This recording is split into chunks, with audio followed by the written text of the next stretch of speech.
Welcome to Lean to the Left, home of no holds barred commentary, plus interviews with fascinating people, some of them top experts, others simply with interesting stories to tell. You'll never know who'll show up at Lean to the Left. Now, here's your host, Bob Gaddy. Hey guys, today we're going to talk about sex. What? What, you ask? You thought this was a serious podcast that largely focuses on progressive politics and social issues? Well, you're right, but left-leaning people have sex. In fact, probably a lot more than right-leaning people, if I had to guess. Anyway, certainly sex is a social issue. In fact, what could be more social than sex? So today we have an expert on the topic. He's a serious expert. His name is Frank Wiegers, and he's a former Vietnam warfighter pilot who was so disillusioned after returning home that his marriage ended in divorce. Now, this is a guy who not only flew fighters, but also raced sports cars and Formula 2 cars in Europe, skippered a winning yacht racing crew, taught stunt flying, and won the Arizona State Aerobatics Championship. But his life was missing something. It was missing a fulfilling, loving relationship. At least he says so now. So he attacked that with a vengeance, learning everything he could about love, sex, and relationships. With degrees in business, aero engineering, and law, Frank knew how to study. So he sought out teachers from around the world, worked with the Native American shaman for over 15 years, and read everything he could on love, sex, and relationships. Wiegers began working with men in the early 90s, and in 2004 met his wife, Judith. She's a successful personal career and relationship counselor and has been for over 40 years. Together, they've written 2 books, and their latest is The Magical Sex Book. And I got to tell you, I've been reading it, and I think it's great. So Frank Wiegers is here today to tell us how we can put magic into our relationships. Welcome, Frank. Hey, I have to say this. You are the true life example of the old adage, make love, not war. True. It's true. And even today I watch what's going on in the Ukraine, and I'm just, it's just horrible. And I saw what went on, and I got to say, I take responsibility for some of that reigning terror and destruction and havoc with the bombs and the napalm and the rockets and stuff that I was doing. So, and it's just, to what end, but it's never going to stop. It's just been that way since the beginning of man. I think there will always be those crazy men that have to have everything and control everything. I don't know. I can't solve that. But what I do know is that if I create love and relationship in my life, then my life is better all the way around. And whatever's going on in the rest of the world is what's going on. And I played my part in it. Well, I did, but now I just, I'm so happy with the relationship with my wife, and it's so fulfilling. I want to tell other people about it. Well, I think that's awesome. I know that you, in your book, you make a comment about, how you were regarding sex when you were a young man, when you were a fighter pilot and doing all this stunt flying and everything else that you were doing. Pretty much Mr. Macho, right? Mm-hmm. Well, I did all that stuff because I really wasn't getting the love and sex that I wanted. I wasn't getting the fulfilling, loving relationship. And, with guys, with me, it was ignorance and apathy. Yeah. I didn't know what I didn't know, and I didn't care because I was having fun doing what I was doing because I didn't know what was really available to me in the area of love, sex, and relationship. I'm sorry, go ahead, finish what you're saying. No, go ahead, Bob. Well, I was just going to say, you say that men believe they're good at lovemaking, most men, which means they don't know what they don't know. And that's what you just said. I mean, it wasn't just you. You're saying that most guys are like that, right? Well, I can't say most guys, but certainly a lot. Yeah, And and when I was writing the book, I researched a lot, and I found a study that they had done between long-term relationships, mostly married couples, yeah. and they interviewed the men and the women separately. Uh-huh. And they asked the men if they thought they were good lovers, and 85% of the men said they were good to great lovers. Good. And then they interviewed the women. Mm. Only 15% of the women agreed with their men.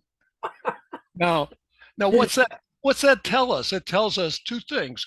One is the men don't know what they don't know, and Yeah, two, the women aren't telling them the truth. yeah. They say, "Oh, you're great, honey," and then just get it over with, because you don't know what you're doing, and it's no fun, and I'll put up with it. So, "Oh, you're so good, honey," and Oh, they're leaving. There's, we talk about magical sex, and yeah, if you've ever had one of those, "Oh my God, I'm coming" experiences, right. that's a spiritual experience. And if you can use that, now it doesn't happen all the time, but Yeah, if you have a good connection with your partner, namely your wife, I would say, or depending on your gender, but if right. you have a good connection with your partner, Uh-huh. that's when magic can happen. And it's not just magical sex, it's a magical relationship. And Mhm. and the joy, we're not taught that in school. We're not taught that anywhere. You have to go find it. You have to go look for people who know that. So And but you're not saying that, oh my God, I'm coming. That's magical sex. That's only part of it, right? exactly. But then of course there is magic in that, "Oh my God, I'm coming" experience, Oh yeah, because that's when you get to that, I call it the transcendental moment, when you're beyond the range of normal human experience. You're like, "Oh, what was that?" And how do I do that more often? yeah, right. And that's what my book is about. But Yeah, well, you say sex is a spiritual experience. yes, Yeah. not always. You have to make it a spiritual experience. And Mhm. that's why I identified those 4 steps, because that's what's put you in the place to treat it, in a lot of religions call matrimony a sacrament. Mhm. And it is. Mhm. It's really, you have to create that moment. It doesn't just happen. And if you go to a religion, they have all kinds of liturgy and rituals and things to, surround a sacrament. Yeah. Well, Frank, I want to ask you about those 4 steps, but before we get to them, Mhm. uh, I want to know, what does intimacy have to do with magical sex? Oh, everything. the the more intimate, intimate, I like to say, is into me you see. And the more you have that connection with your partner, and we use things in those steps and that to create that moment of intimacy. But this is not just when you're going to have sex. This goes on every day, all day, not 24/7 because you're sleeping, but it goes on every day. You have to take time to create intimacy in your relationship, and Mhm. that's what leads to a magical relationship, which leads to magical sex. Does that make sense? Oh, it makes sense entirely. I frankly believe that intimacy is as important as the ultimate orgasm in some ways. Yes, I agree. And I know there are times we talk a lot about rituals, and we use rituals. And one of the rituals that we have adopted is eye gazing. And we sit down, there's just the two of us, and we sit down, have dinner, and we're looking across the table, having "what was your day like" and all that sort of thing. We do that, call it the evening news. And Mhm. we sit there and talk, and then after dinner we clear the dishes off the table, and then we just sit there with our little kitchen timer, and for 5 minutes we just do nothing but look in each other's eyes and breathe. And that's true intimacy. And that's not easy to do. A lot of people have a hard time. I mean, 5 minutes is a long time if you haven't been doing it. Oh, that's a So long time. Yeah. I think if I did that to my wife, who just walked in, I uh, saw that. Yeah. Hi. she's she's the studio audience today. All right. Yay. So I better be careful what I say, right? If I did that, if I stared down my wife for 5 minutes, she'd want to know what the hell was wrong. Well, you can tell her, you can explain it. Say, listen, this guy talked to me about having a deeper loving connection. And we can do that by just trying. Let's just do it. Set the kitchen timer for 1 minute and just sit there and look at each other right in the eyes, just with feeling love and connection, and just be breathing and breathing, not staring, but looking at the person with love and intention of creating love. Wow. That's a challenge for you. I challenge you to give that a try. Yeah, And I don't know. I think she'll probably hit me over the head. maybe she'll like it. He won't want to look at me that way. Did you hear what she said? Yes, I did. And I think she's wrong. Oh, yes, I know. I love her to death. Yeah. Well, she's put up with you all this time. You must. Yeah, so let's see here. Where were we? She just threw me We're all talking off. about intimacy. Yeah, And that's right. Okay. All right. So we talked about not staring, but looking into each other's eyes for 5 minutes. Is that what you mean about making the connection deeper? yes, indeed. And there's other things that we do. We do this. You're going to love this. We do a little thing called morning worship. And this is at breakfast or right after breakfast before we go off to do whatever work we're going to do that day.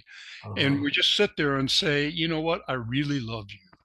I love your heart. I love the way you practice. She studies art as well. I love your heart. I love your art. I love your tits. I love your tush.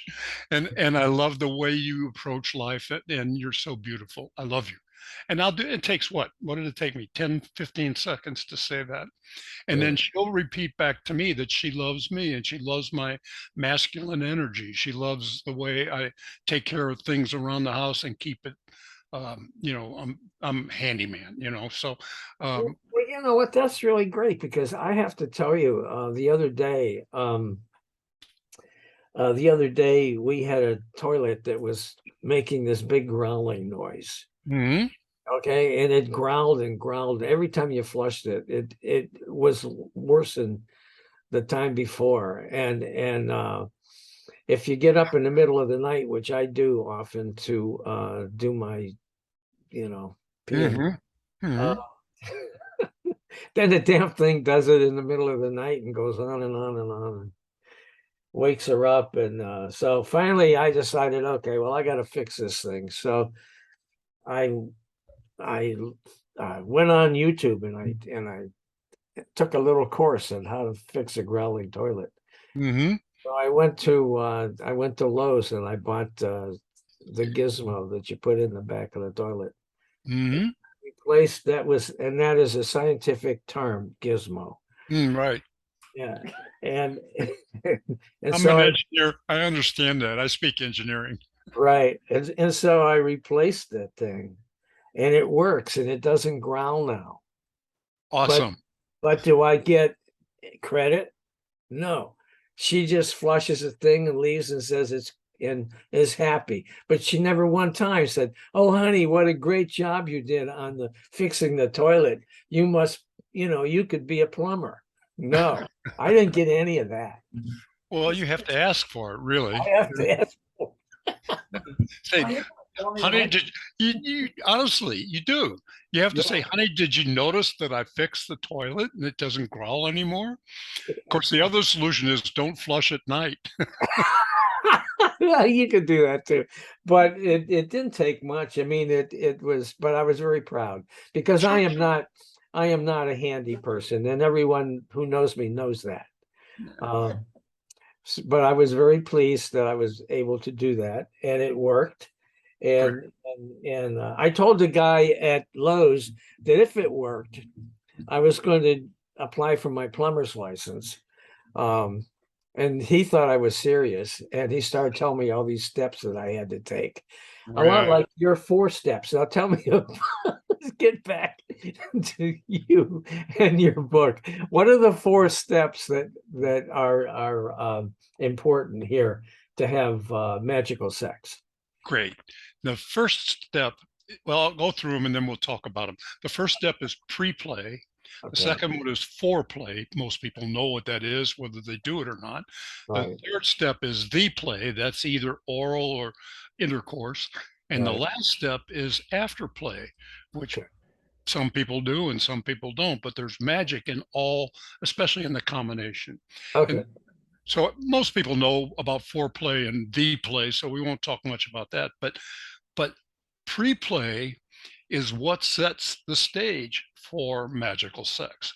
And what that means is that for women, it's all about the context of the sex you're going to have. Where are you? Who are you with? And how are you feeling is important to women. And so we do things, women, their brain works different than our brain, and it never stops. I mean, even at night when they go to sleep, ours, we shut down the RAM, and the hard drive is still in there, but the RAM is down. Their RAM does not shut down. It's going on all the time. And when you're getting ready to make love, they're still running all the things that they have to do and the chores and what the kids are doing, all that stuff. So doing physical things, physical touch during pre-play, not the erotic arousal that you do in foreplay, just touching, whether it's on the face or on the thing, or just sometimes we talk about a lot of exercises in the book. We do, put our hand out and touch each other's hearts and look in each other's eyes and breathe for a while. And sometimes we dance together and just enough to get the energy flowing. So that's pre-play. Then you got foreplay and the play. After pre-play, then right. we go into foreplay. And I wanted to say that we have a whole appendix in the book of things that you could try to do in foreplay.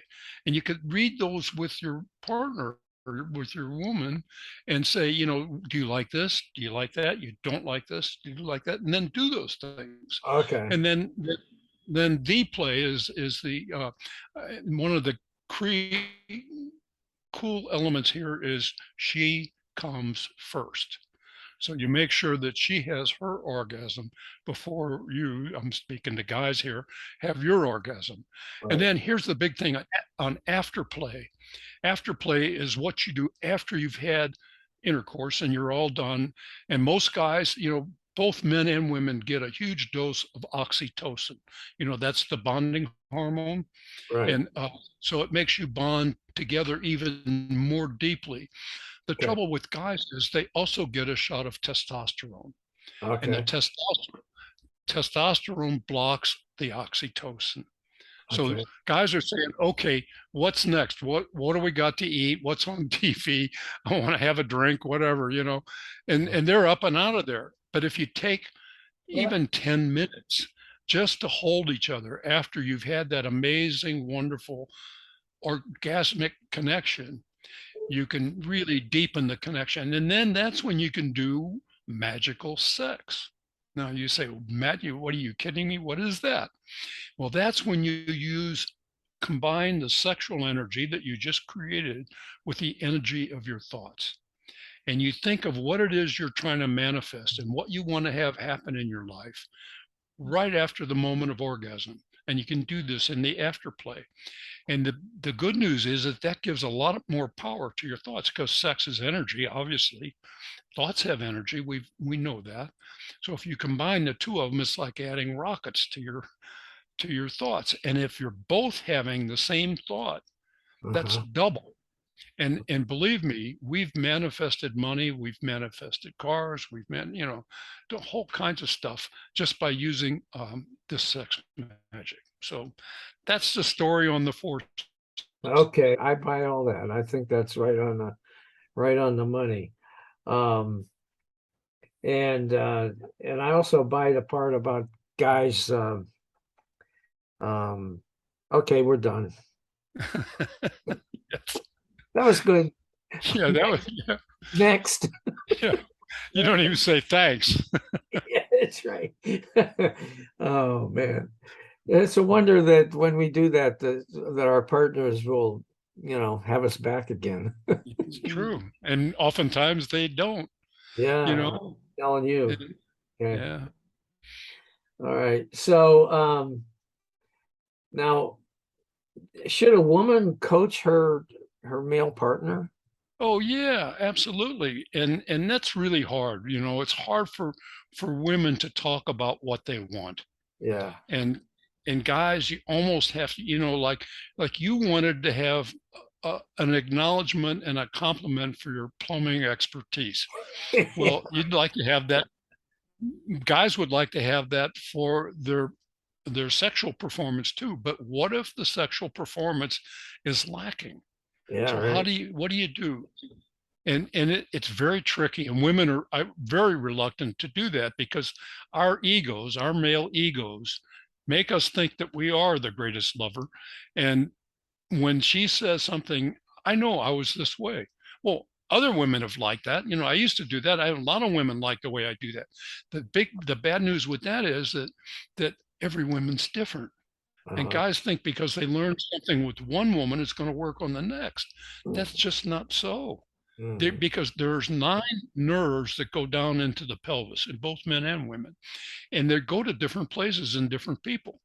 So, women can have vaginal orgasm, clitoral orgasm, they can have anal orgasms, they can have cervical orgasms, they can have nipple orgasms, and on and on and on. mm. So, until you know that and explore that consciously, how are you ever going to improve your love life? So, ladies, here's what you have to do. You have to say, honey, maybe you go for a walk. You don't do this in the bedroom. You say, honey, let's talk about our love life. What do you like that I do for you that makes you feel good? So he says, oh, I like the way you touch this. I like when you go down on me. I like when you stroke me. I like when you finger my whatever.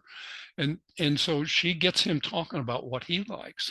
Mhm. And she said, then you say, can I tell you something that I like that you could maybe do for me?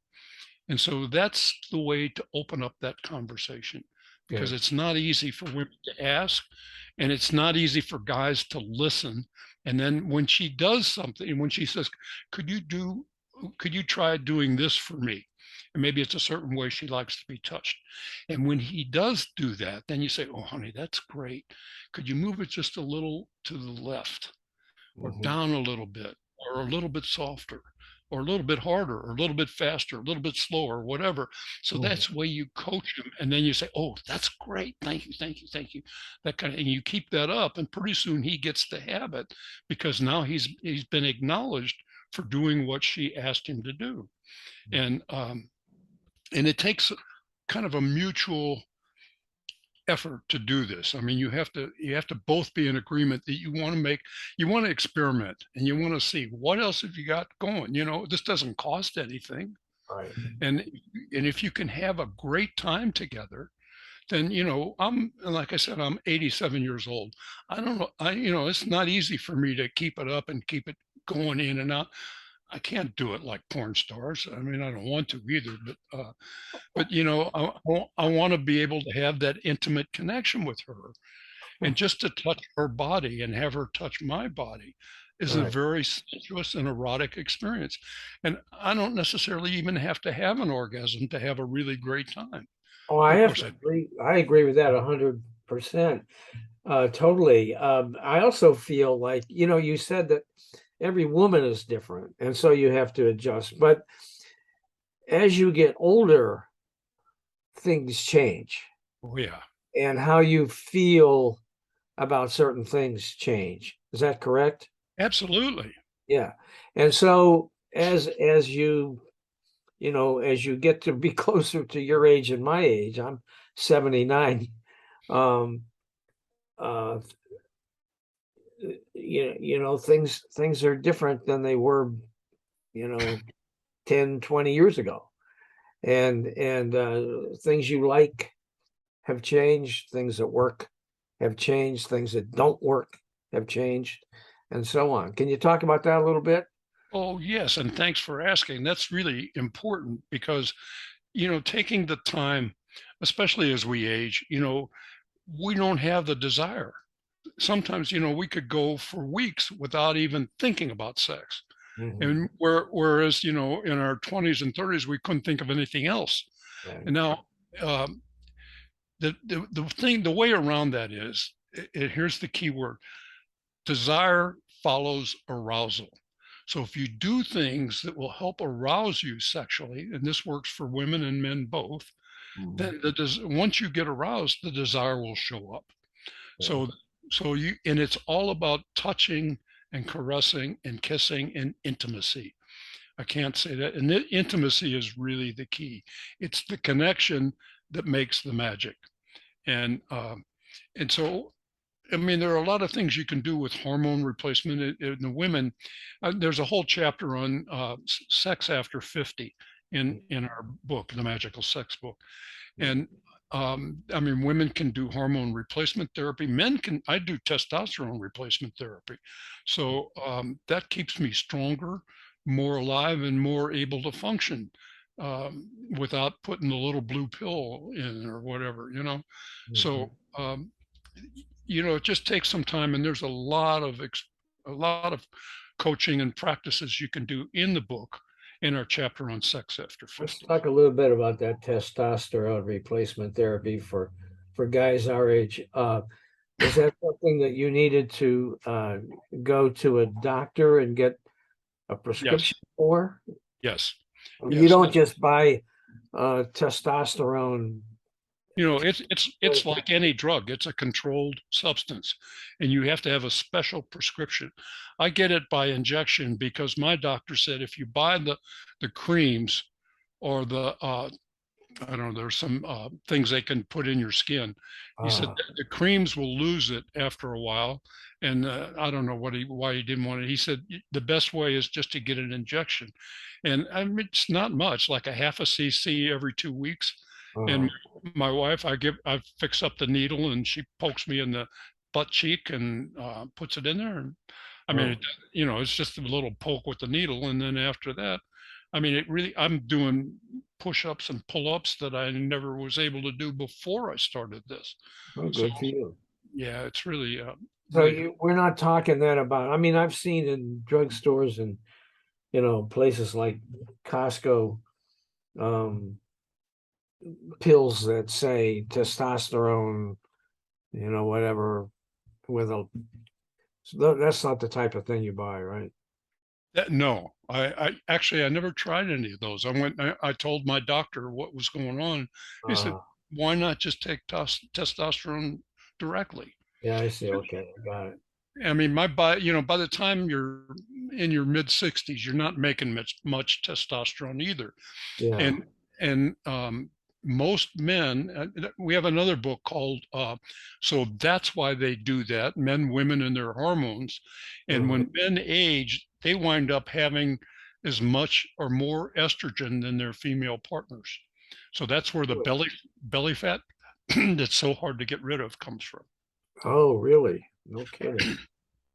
Huh, I didn't know that. Now let's let's get on with let's talk about orgasm training. You say men need orgasm training. Talk about that.